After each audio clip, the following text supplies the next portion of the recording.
Hey there, everyone. Jason here. I'm going to make sure that we are live. I want to make sure that everything is set up right for today's guest. It's going to be a fun conversation. I'm looking forward to it. It's someone I've known for quite a while in the sous vide space, and we always have a great time hanging out. Looks like everything is live, and we're good to go. So, hey there.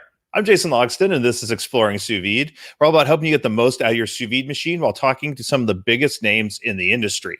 And today's episode is brought to you by the ISVA Champions Sous Vide Network. Yesterday, we had a very special Zoom cocktail hour with Chef David Petranczyk, where we made some amazing cocktails, toured his secret underground kitchen, got to hang out with several members of our network, and just had an all-around good time hanging out and chatting about sous vide and beer and cocktails and bourbon. Great time all around. The network is also filled with recipes, recordings from our conferences and showcases, and community members sharing content and interacting with each other. So if you're looking for the most dynamic sous vide community, you can check that out at the isva.net/championsvip. I will post that in the comments so you can check it out. And remember, you can join us live when we record these episodes. You can ask the guest questions, talk to the other cooks in the comments, and even see our smiling faces. So join us when we do this live. We aren't doing it on a regular Thursday anymore, but you can join us live at afmeasy.com/show or search for Exploring Sous Vide on your favorite podcast platform. Now, on to the show. Sous vide can be used for a wide variety of things, from outdoor cooking to holding food for service. Manipulating the time and temperature also gives you precise control over your results. And luckily, today's guest is the perfect person to help us out. He is a food nerd at Anova Culinary, a sous vide expert. He's obsessed with smoking, barbecue, food photography, and duck, football, and fact. I can't wait to learn from today's guest from Anova, Cole Wagoner. Cole, welcome to Exploring Sous Vide. Thank you very much, Jason. It's awesome to be here. So super pumped to chat. I know you're always in the comments, so it's nice to have you here in front of the camera. We can put you on the spot. Love it. I love it. I'm excited to be here. It's going to be super fun. Nothing more I love than talking about this kind of stuff. So I can't wait to dive into all things sous vide and what you've been up to lately. But before we get started, I always like to ask, what's it like around your dinner table on a typical day? Typical day around the dinner table. We have a newly turned 4-year-old. So getting him to sit down and eat dinner is project number one every day. It doesn't matter what we're serving, but it's, I always joke, like, he eats everything. We're super lucky. Like he eats everything, but he doesn't eat anything consistently. So mashed potatoes are, king of the castle one day, and then you make mashed potatoes the next week and he acts like they're the worst thing in the world. So yeah, it's really just dealing with that audience is tough right now. But it's cool. It's challenging. It's fun being able to feed people, to me, like that's what I love doing. And so dinner time, especially like last year, like I will be honest, cooking dinner every day during a pandemic took a lot of the fun out of it for me.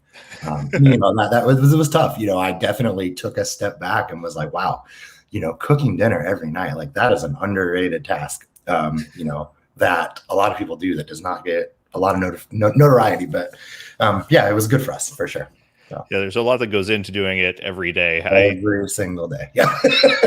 I definitely enjoyed it because normally we're so busy that I feel like cooking dinner, we fit it in when we can, but I wasn't cooking at home much. And then during the last year, we were home all the time and my wife worked until 8:30. So I was like, I could stop working at 5 or 6 and have plenty of time to like put dinner together. And it was nice and relaxing change. I hope to at least carry over a little bit once stuff starts to open up again. Exactly. Yeah.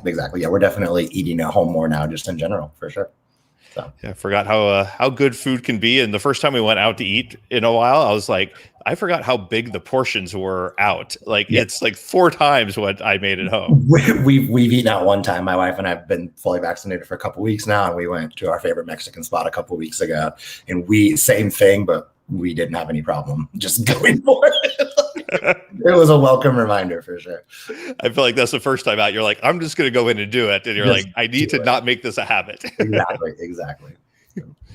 So I know you've been working on doing a lot of things with higher temperatures lately with sous vide. I'd love to hear a little bit more about what you've been trying out there. Yeah, that's something that's been super interesting to me. Like it's something that, 6 months ago, I would have said, the 2 best ways to do brisket are whatever, if you're a pre-smoke or a post-smoke fan, I think both work great. But, that 155 for 36 hours was sort of my sweet spot for brisket. So I would have said smoke it, 155, 36 hours. And then I would have said just a traditional smoked brisket, is the next best way. I've been playing with smoking for a few hours, just, like I do, my preference anyways, and then finishing it in the APO, the combi oven. Number one, it's easier to get it to higher temperatures. We've all tried to get an immersion circulator to 197 or something like that. And, we're how many wraps of towels around it can we get it, or adding boiling water from the kettle, etc. So number one, just the ease to get to those higher temperatures in the traditional finishing range of, 203, 205, somewhere in that range. So I'm smoking to the stall, wrapping it up, treating it just like I would a traditional smoked brisket. And then I'm finishing at 100% humidity, at 203. And that's my new favorite way. It's got all the hallmark of traditionally smoked, but you're just finishing it in really the environment that I think it does best in. It's the perfect smoked brisket, and it's just even better. I have a lot of barbecue friends and communities that I belong to and active in, and it's the one thing that I'm trying to get people to do is finish that higher temperature and then holding it. Like I did a beef ribs a couple of weeks ago that I held for like 16 hours at 140 degrees, and they were perfect. I mean, they were the best bite of beef I've ever cooked. Like it was just crazy. And I think that the majority of it was holding it for those really long time at the lower temperature. So you take it to the higher temperature, let it get all tender, and then hold it at 140 for hours and hours and hours. And that is, right now, it's speaking to me as the best way to do barbecue, for sure. So when you finish it I wanted to talk about the higher temperature first. Sure. How does the texture compare when you're doing it at like 203 versus, a lower temperature like the 155? I would say that it's more traditional. To me, and I'm not saying that my brisket is as good as Aaron Franklin's. I would never say anything like that, but it's closer to that perfect, like commercial brisket that people want. I don't think competition barbecue is the best thing to compare it to, but like Aaron Franklin's, it's so specific. And again, like I am not saying in any way that my brisket compares with that, but it's closer to that. And then the Sous Vide, the 155, I think it's a little, I don't really know. It's hard to texture wise, like they're very similar actually. And that's something I want to play with too, is, I think right now, like what I'm hypothesizing is that the higher temperature is helpful, but also I've been resting it at the lower temperature for a long, long time. And I think that maybe that is as equally as important. So it's really just playing around with it. I know, I talked to a couple people in Texas, and, they say, yeah, we hold them in our Cambros overnight, 12 hours minimum before we slice anything. And that was the first thing that went off. It's like, ding, ding, ding, I don't have a Cambro, but it's better, I can, yeah. So especially for overnight holds, I don't like tying up the oven for more than a few hours at a time because we use it so often, but an overnight hold is perfect, so yeah, it's hard. I just really would encourage, even if you just have an immersion circulator, smoke it to the stall and then go as high as your, like I know some of the earlier Anova models, we go up to 210, the newer ones go to 197 Fahrenheit, even at 197. Just try it out. It's different, but I think it's closer to a traditional smoke, but it just retains more moisture. So. I think it's interesting, and that's one thing I've really enjoyed experimenting with, is that people get so hung up on the time and temperature, and like especially when they're started, they're like, but which one's perfect? And it's like, I've had brisket at 140 and it's different, but it's really good. Yeah. I've had at 150, which it's getting a lot more traditional to, and then like the 155, 160 is getting that fall apart, more texture, and then going higher. Like they're all accomplishing different things. And I love taking that time once you actually want to experiment, and you kind of have a feel for it, and cooking it a few different ways and like tasting them side by side, and you can get a really good feel for how it does affect it so much. And that's why I ended up originally landing on 155, as it was the closest to me. A smoked brisket was great. Like, I wasn't really trying to improve on it necessarily as much as I was trying to just not hover over my charcoal smoker for 18 hours. Like now I have a Traeger, like that problem is solved already. But I was, running a charcoal before. And so, a few hours of smoke and then finish it up. That was the closest. But now that I have more tools, and just more knowledge of, how temperature works. Yeah, it's fun. Like I said, and I'll still do 155 for 36 hours because I can and I like doing it. So. Yeah, sometimes the convenience is worth a little bit of sacrifice. Oh, totally. But that's why, like, going with the higher temperature stuff, I feel like there's no sacrifice. You get truly the best of both worlds in that case, I think. So.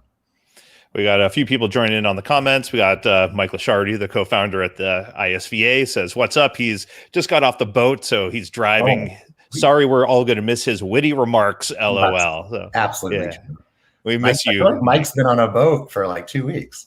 Yeah, he was fishing today. Yeah, he like showed up briefly for the cocktail hour yesterday and then went right back out, Whatever, it's cool. We got Preston Power says he completely agrees. He does smoke to stall, then 100% at 203.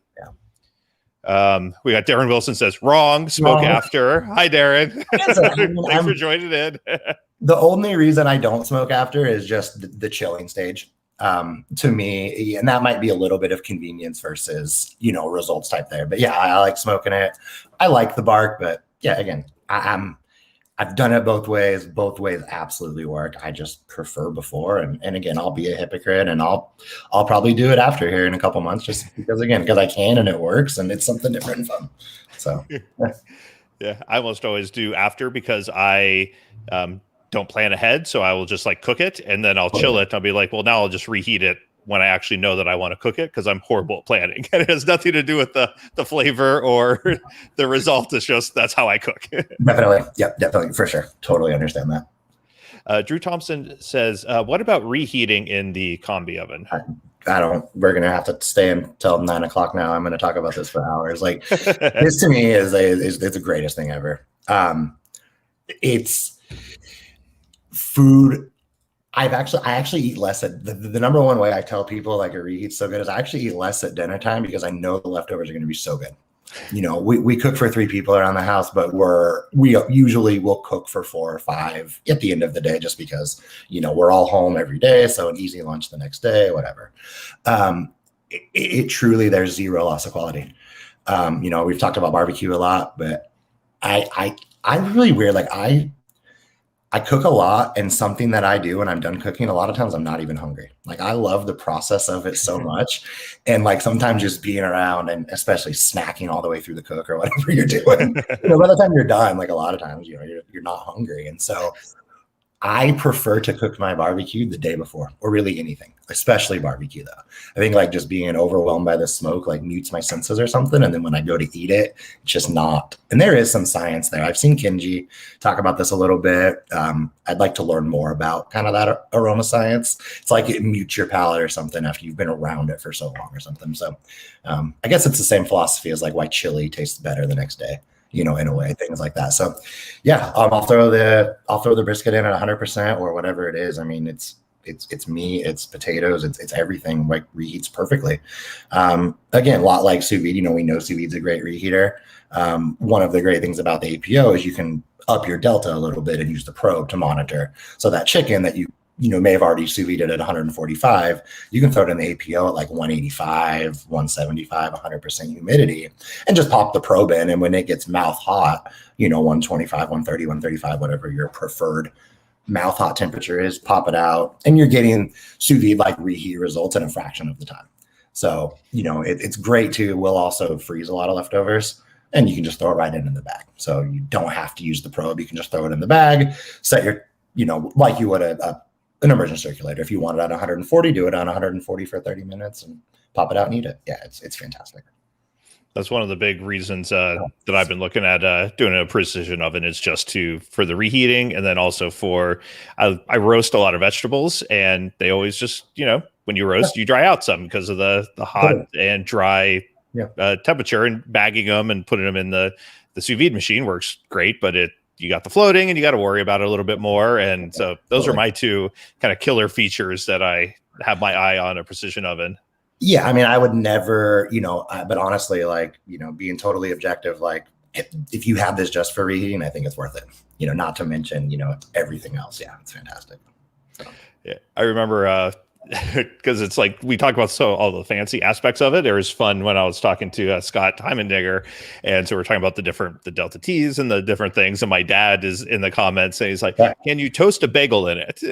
Or like he just wants to get back to those basics. It's so funny because like we laugh about toast. Like, I mean, Scott and I, we can just look at each other and just say toast recipe, and like it just it's just there. Yeah, we were not anticipating like the level of like the basics, but yeah, it's awesome. Like, I mean, my wife, like, I mean, and she's not much of a cook, and I can say that. I mean, she knows that. Like, I'm responsible for cooking, and I mean, God, trust me, she does everything else. She's a hero. But she uses it three to four times a day. Just, I mean, again, we have a 4-year-old, so there are some dino-shaped frozen chicken nuggets in our freezer pretty much nonstop because, as I mentioned earlier, sometimes that's the one thing that he will always eat. By the way, that never goes out of style. Chicken nuggets, chicken tenders are a pretty safe bet 99% of the time. So yeah, we always have those on hand so he doesn't stop growing. And it's just as good at doing a lobster tail at 140 degrees as it is doing Tyson chicken nuggets, or whatever it is. So. The only way for a moist interior and a crisp exterior of your Tyson dinosaur chicken nuggets. Yep, exactly.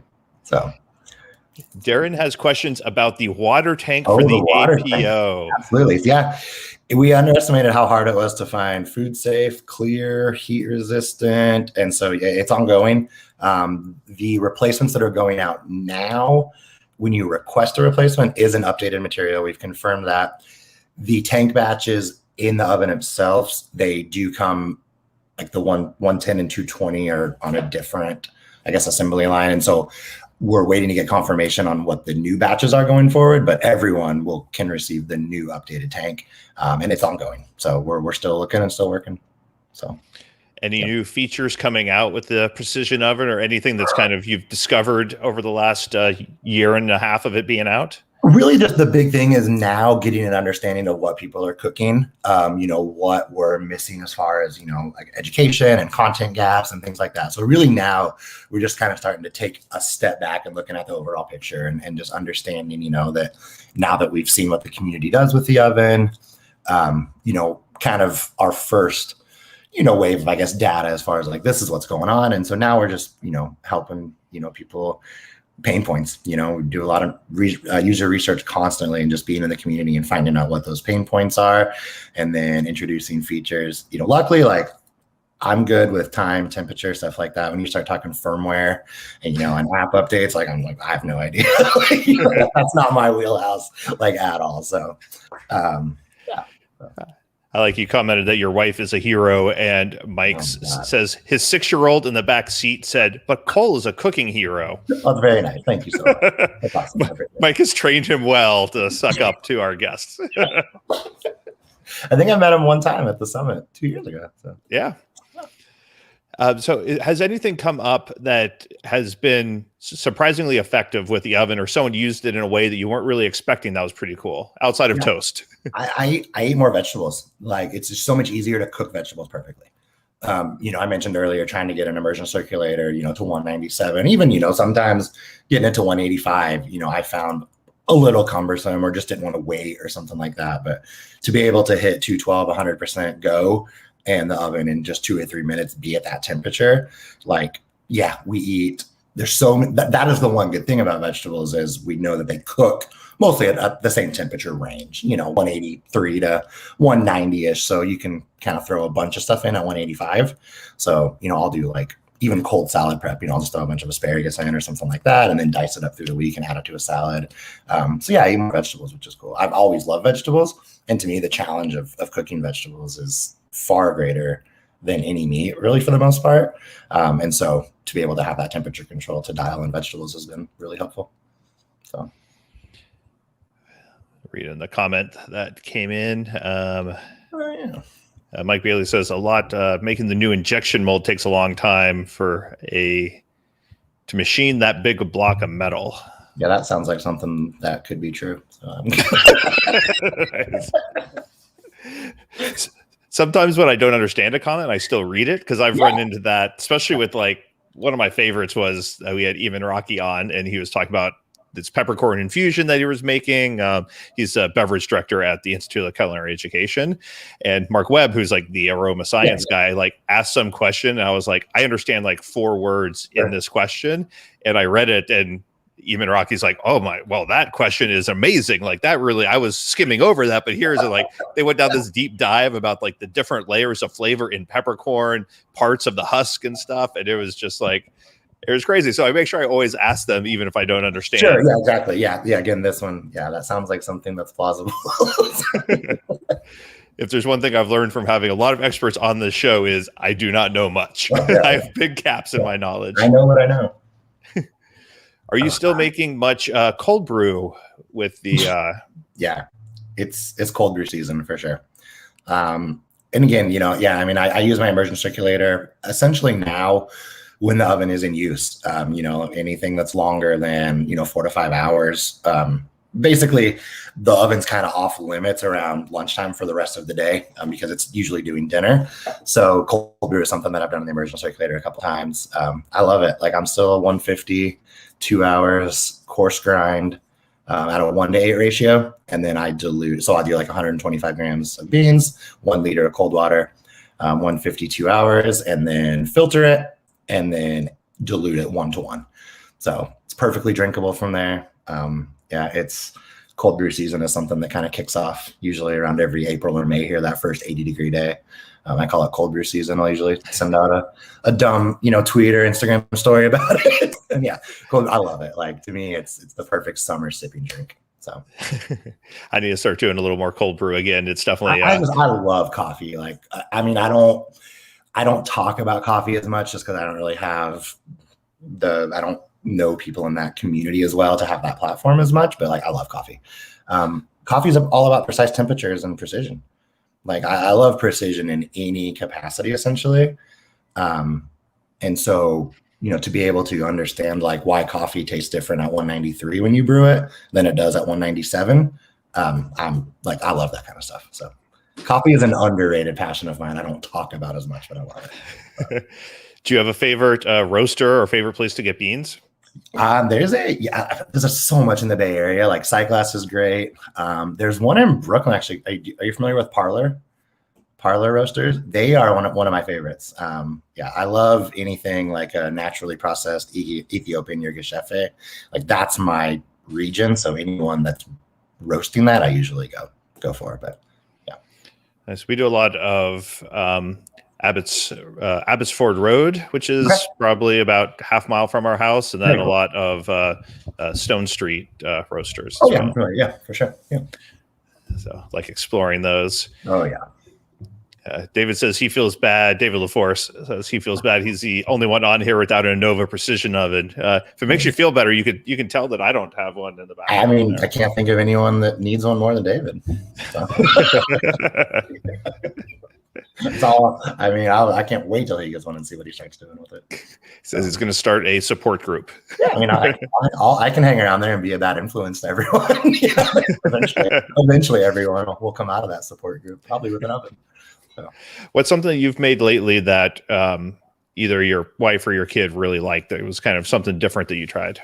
Oh, my wife she asked just for like basic panko coated chicken tenders a couple nights ago, and actually didn't sous vide anything. We just got chicken tenders, and I just set out.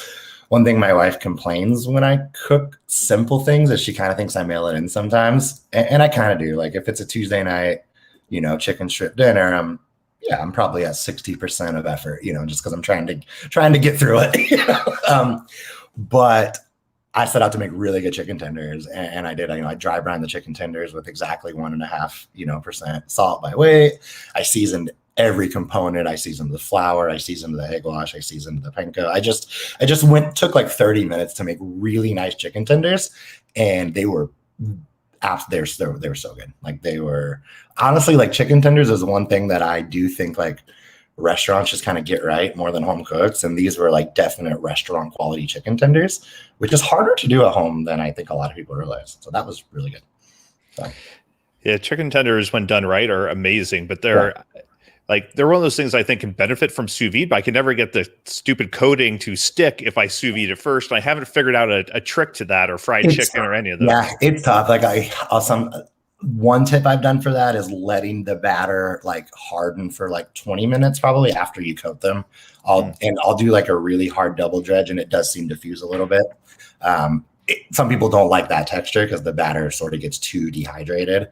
But yeah, this was nice. Like, luckily these were super thin chicken tenders. They were, maybe 7 or 8 millimeters thick. So it was that perfect thing. Like, by the time the outside is brown, they're done inside. So what is the Cole's secret seasoning for the batter? I use, what did I use? Okay.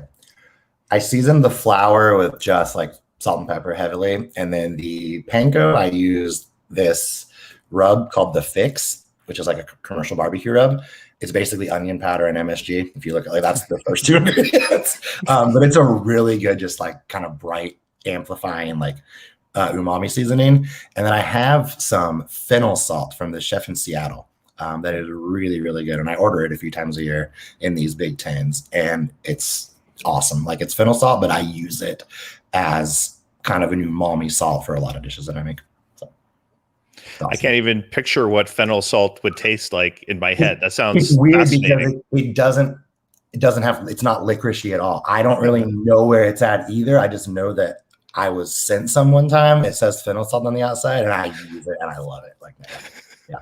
I wonder what this is. It doesn't have that licoricey like raw fennel taste. So it's probably like roasted, and then because when you cook it, I know that kind of licorice flavor goes away a little bit. So there's probably some cooking involved with it. So Preston Power says, when's the Anova coffee machine, precision coffee machine come out? Years ago, we have just an ideas channel on Slack. And yeah, I feel like every year I'm just like, remember, nothing loves precision more than coffee. So I definitely remind people that, I would love it. Just going to throw it out there again, guys. Just exactly. If you're interested. I can run it to the top for sure. So I would be thrilled. I got a bunch more questions lined up for Cole, but if any of you in the comments have any, either about the precision oven, about what Cole's been up to, drop them in the comments and I'll be sure to ask them. If not, I will continue down my list of questions. So what inspires you? You've been, I think last time we talked, there was 2 or 3 years ago, you were, getting started. I think, in a lot of this, you've been doing it for a few years, but now like you've been hardcore in the midst of all of this in those 3 years since then. What inspires you? Where do you turn to? As far as like, day to day, like having a family at home that I support, like that's number one. Like, I love what I do. And like to be able to work in a space every day that I'm passionate about, like, never want to take that for granted. And so just, that's what inspires me, is like, I kind of like keeping the flywheel of my life going. It's like, I love what I do. I love who I do it for. And I love the people that, are able to be supported because of it. And so it's just kind of this cyclical, and I like it. As far as like getting to granular, like there's nothing more I like doing than like educating people. I think being able to be someone that people will go to and, and understand that, I do have years and years and, coming up on cooking sous vide for close to a better part of a decade, and then being in my 5th year with Anova and having this platform, just educating people, helping people. And it can be frustrating too. We're all in Facebook groups. We all know, we all know the pitfalls of Facebook groups and, the type of narratives. Speaking of which, Kevin Liddell just joined us and says hi to everyone. Sorry he's late. That was good timing. And so, yeah, just being able to sort of have a little bit of that voice of authority and be someone that, part of the community respects is nice. Like, I take pride in that, and I take pride in being approachable and being someone that people can come to and, and hopefully learn something. And, and just recently, like I felt like I was getting a little complacent in my knowledge, and, between learning about combi ovens and jumping into food photography and things like that, like I've been able to sort of, learn again, I guess, which has been awesome. Like I rediscovered, learning something is fantastic. And so trying to learn and challenge myself, and, I want to get into video next. I've made a lot of strides over the past 6 months with photography, and I want to get into video, and it scares the crap out of me because there's a million more variables, but that's what I want to do. So. I do think it's interesting that like the knowledge, at least for me, really came, it was cyclical, that I would struggle with something and then I would dive in and I would learn it and be like, oh, I got this handled now. And then something else would come up and be like, oh, I'm clueless about that. And that would start like a whole nother cycle. And it just kind of continued doing that. Absolutely. Yeah. Sheldon Penner wanted to know, is there any commercial oven in the works? How much can you use the APO for? Yeah, there's no commercial oven in the works. We've definitely seen a lot of users, whether it's smaller restaurants, just put one on their bench top. I know there's a restaurant, maybe somewhere in Pennsylvania or something, I saw on an Instagram post, like it was, just a real small restaurant, and they just threw it on their countertop, and they're cooking 20, 30 covers a night. And so as far as like built-in commercial type of something, that's not something that's on the roadmap now that I'm familiar with, but we've definitely seen smaller restaurants and caterers and private chefs and stuff use them for sure. Drew Thompson has a question about the sous vide without the bag. He says, I still don't understand really how it works, because he says to him, the steam would condense to water, ? How does that kind of work without a bag? Yeah. So I think I answer that question by talking about a sous vide bag. We don't really talk about humidity or anything like that with sous vide. We understand that we have, we'll say, food, bag, and then water. Water heats the bag, the food is heated to exactly that temperature. One of the variables that is just not really important to know in sous vide cooking is that you need to understand that inside the bag is at 100% humidity as well. So very quickly, once the food hits the water, obviously energy starts coming off of the food, moisture is evaporating due to the cooking, and quickly that moisture becomes humidity. And because there's nowhere for it to go, your bag is also at 100% humidity. Probably the easiest way, like the most aha moment I've had somebody with explaining this, is think about the inside of the oven as the bag. It's just a very large bag, but it's still sealed. It's still at 100% humidity. And so really your food is experiencing the same environment inside the oven as it is inside the bag. So it's a little bit counterintuitive, but if we start to understand that it's really not detrimental for your food to be in that environment, because it is, I would never, this is a harsh statement, but it's a little bit of like ignorance is bliss. We don't think about it. We're not concerned about it. And so when you take a look at the oven, it really is the same thing once you sort of become aware of that. So interesting. I'd never thought of it that way, but that does make sense, that it's, the and inside of the bag is wet almost instantly. Exactly. And this is, something that this was a question I had a year ago, and, being able to have Scott, on speed dial is one of the most insane resources that I've ever had in my life. To be able to have Scott, literally like a text or a phone call away has been massive for me.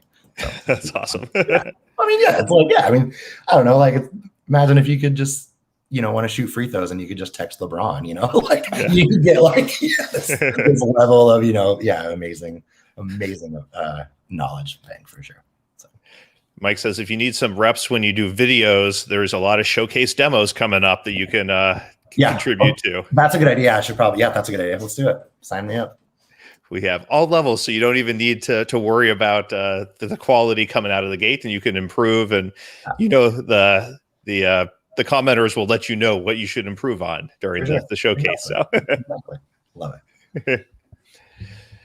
Mike Bailey says, what's the difference between sous vide and sous vide with 100% steam when it comes to the precision oven? So that's a great question. So the second thing that we don't really talk about when we cook immersion circulator is the wet bulb temperature. So when you cook at 130 degrees in a water bath or whatever temperature, that is essentially the wet bulb temperature of the food. And that's because the water is 130 degrees, but also inside the bag is 100% humidity. So when you have a temperature and 100% humidity, that is equal to cooking sous vide in an immersion circulator in a bag. You can still cook at the wet bulb temperature. And I saw someone up here, it says Facebook user, I'm not sure who that came from, but it says evaporative cooling. And that is the wet bulb temperature is dry bulb temperature minus evaporative cooling, essentially. So as food cooks, it releases moisture. The moisture on the surface of the food is really the most important temperature that your food's going to experience, and that's the wet bulb temperature. So to answer Mike's question, we'll go kind of the polar end. There's a roast chicken recipe. I know Mike is really good at this. Mike, if you go to oven.anovaculinary.com, and search for the Scott's spatchcock chicken recipe, it cooks at 0% humidity, but it cooks at the precise wet bulb temperature of, I think it's like 63 Celsius, 140 something Fahrenheit. What it's doing is the oven is controlling the temperature and the humidity to make sure that the chicken is cooking at exactly 143. But what it's not doing is creating extra humidity or extra moisture. So what that does is it's our best attempt at keeping that chicken skin as dry as we can. So when we blast it at the end of the oven, that chicken is not, because we've all probably cooked a skin on chicken breast or a spatchcock chicken or something coming out of the sous vide bag.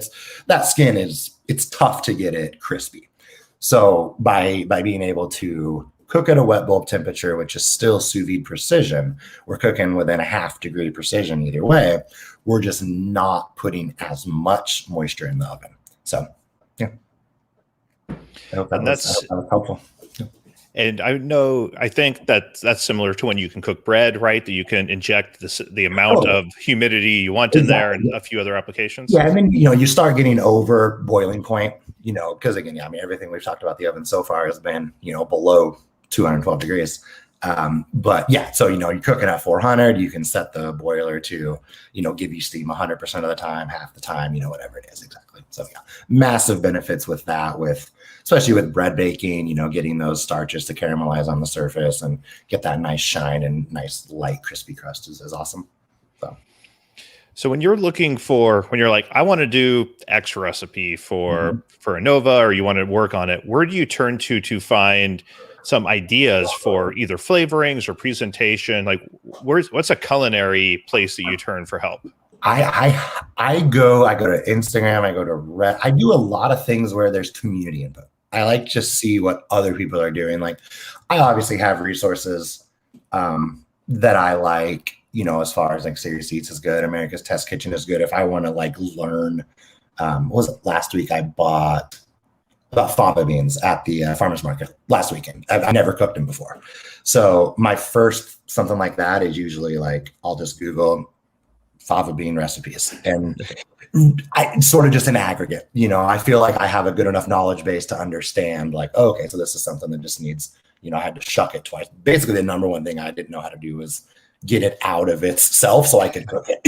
Like once I learned how to, remove it and everything, like what was edible, what was not, having kind of that fundamental understanding of, okay, this needs to, be steamed or boiled or something like that. So yeah, usually just Googling XYZ recipe and then cross-referencing, especially if it's, if I want to do something sous vide, coming to one of the sous vide groups or something like that and just seeing what people have done. And I also like conversation for the sake of conversation. Like I like talking to people. So, something that's just a pet peeve of mine is, Google the time and temperature. And it's like, yeah, but that's no fun because then there's no sense of community around it, and so sometimes I'll just throw up like a needy, how would you cook this? Just to talk to people about it. Even if I know, I just like communicating. So.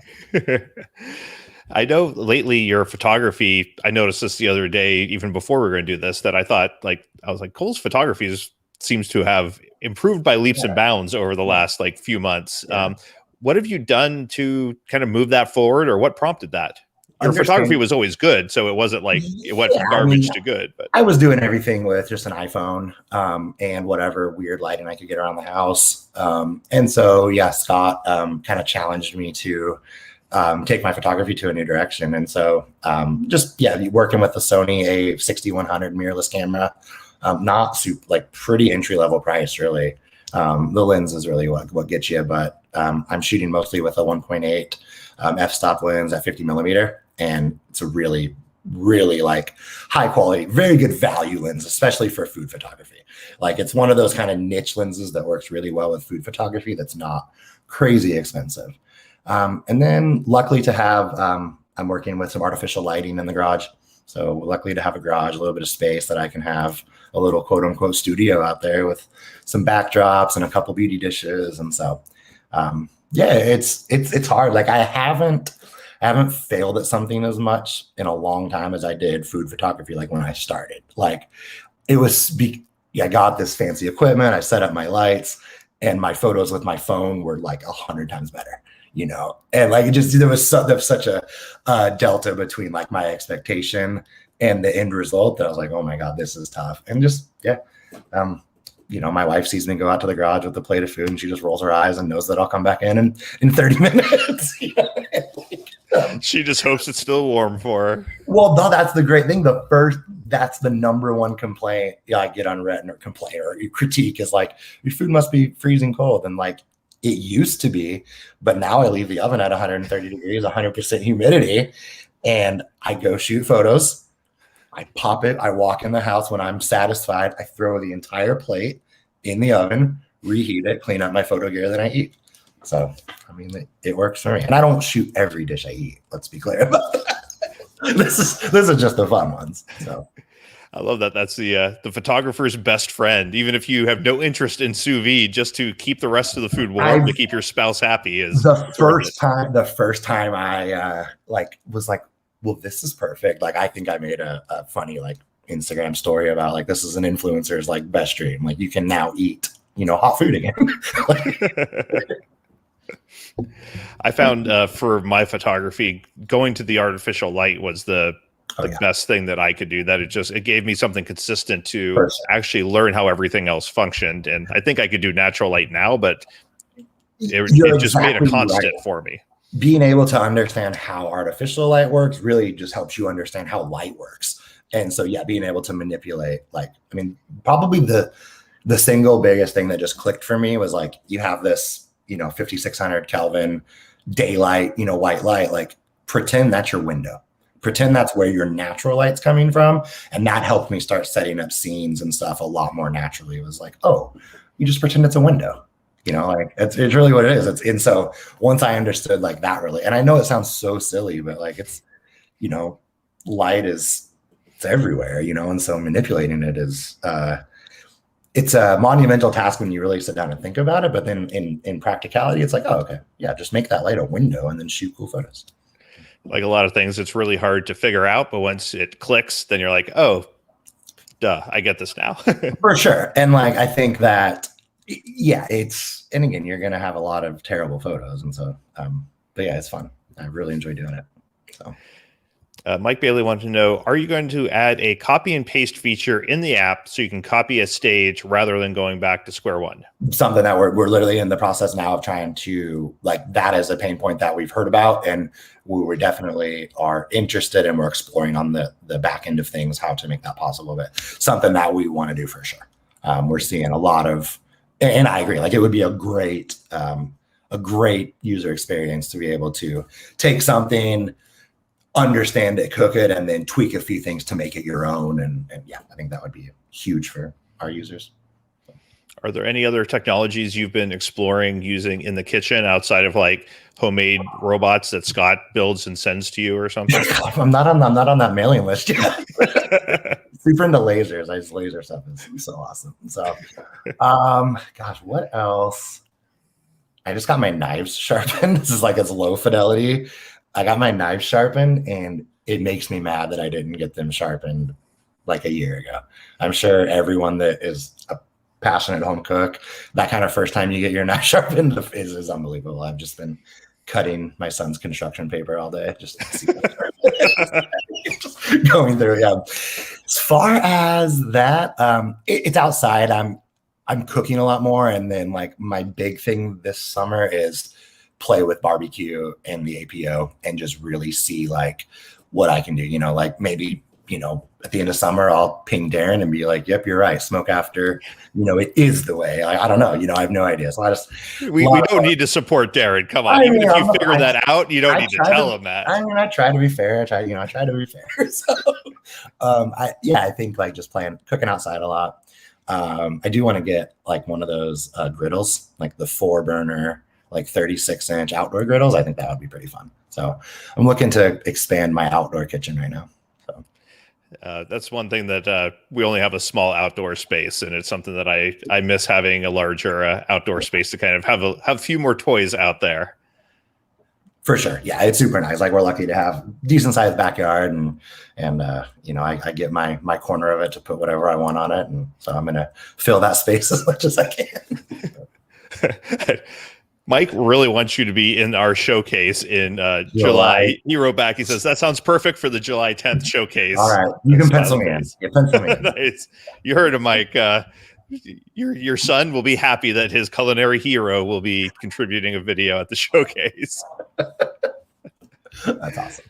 Yeah. Drew Thompson says, a lot of sous vide uses mason jars. Do you use those in the APO? Is there some other way to get around that? You don't have, so we use mason jars in sous vide cooking mostly like because of the lid structure. You know, I mean, you could technically put anything in there, but the lid protects you from obviously the deluge of moisture in there. I don't use mason jars at all because I just use like whatever baking pan I want. Like I've seen people do cold brew. Someone did cold brew in like a 9x13 baking dish. Like it was the weirdest thing because it was so, and then they just poured it through their strainer and filtered it. But like if it fits, you know, it cooks in the APO. That's kind of the one thing you don't have to worry about is, you know, even at 100% humidity, it's not going to leave, you know, like condensation or anything on the, in the food or anything like that as much. So yeah, mason jars work just fine. But, here's something I did. Like I did a giant creme brulee one day. I just did a creme brulee in a mixing bowl, like a 9-inch mixing bowl, something that I would have normally done creme brulee in like 8 mason jars, but literally just like, it was 30-second creme brulee. I mean, you have the ingredients, you pour it in, you mix it up through the entire mixing bowl in the oven at 176 or whatever it was for 90 minutes, pour it in, then you pour it into whatever serving jars you want, let it set and serve it. And it's awesome. It's such a slightly different mindset that, you know, cooking things like that, but you would generally, you know, cook creme brulee like in an oven or a double broiler, like not in a mason jar if you didn't have it submerged in water, you know, as sous vide. So, but even the cool thing is, you know, typically if you're cooking creme brulee in an oven, which is obviously a proven method that's worked for decades, you still usually cook it in what you're serving it in. You know, that's the cool thing with the APO. Yeah, you literally don't even need to. You just cook it all in the mixing bowl or whatever it is. Then you pour it out, let it chill. Yeah, it's just super, super cool. Mark Webb's joining us. Says, didn't realize we were on today. Sorry, Mark. Yeah, aroma man. Hey, Mark. Got it up there yesterday, but I should have mentioned it probably during our talk yesterday. Mark was in the VIP happy hour that we had. Mike says, random side question. What is the awesome flying game you've been playing? I'm a plane airport geek. Yeah, I've been, aviation was my first passion as a child. I don't know, like 5 or 6 years old, I saw airplanes flying overhead. I fell in love with them. And a big part of my childhood was just going to sit at the little airport with my grandpa or my dad or whatever. And like, I just became obsessed with it. And I started playing Microsoft Flight Simulator in 1992 or 3, probably at 7 or 8 years old. And they've had several iterations of that coming up through the years. And this most recent one is Microsoft Flight Simulator 2020. And it's beyond anything that I dreamed possible from a aviation geek standpoint. The world just exists in its perfect clarity and realism, and you can fly around it. And I have an Oculus headset that I fly in VR, and it's crazy. So yeah, if I'm not cooking, hanging out with my family, or like watching sports, it's usually what I'm doing. So it's incredibly fun. So awesome. Incredibly fun. Well, Cole, I appreciate you coming on, sharing your expertise, talking about all the things that you do. It's always great catching up and having a great conversation. It's super fun. Super fun. Nothing I like doing more than this. So. And if any of you listening, you want more on Cole, you can head to Instagram.com/Cole Wagoner. Thanks to everyone for listening, for making comments. And remember, you can join us live when we record these episodes. You can ask us questions, talk to the other cooks in the comments, and even see our smiling faces. So join us at amazingfoodmadeeasy.com/show or search for Exploring Sous Vide on your favorite podcast platform. This has been Exploring Sous Vide. We're all about helping you get the most out of your sous vide machine while talking to some of the biggest names in the industry. Until next time, I'm Jason Logsdon. See you all next time. Thanks, guys.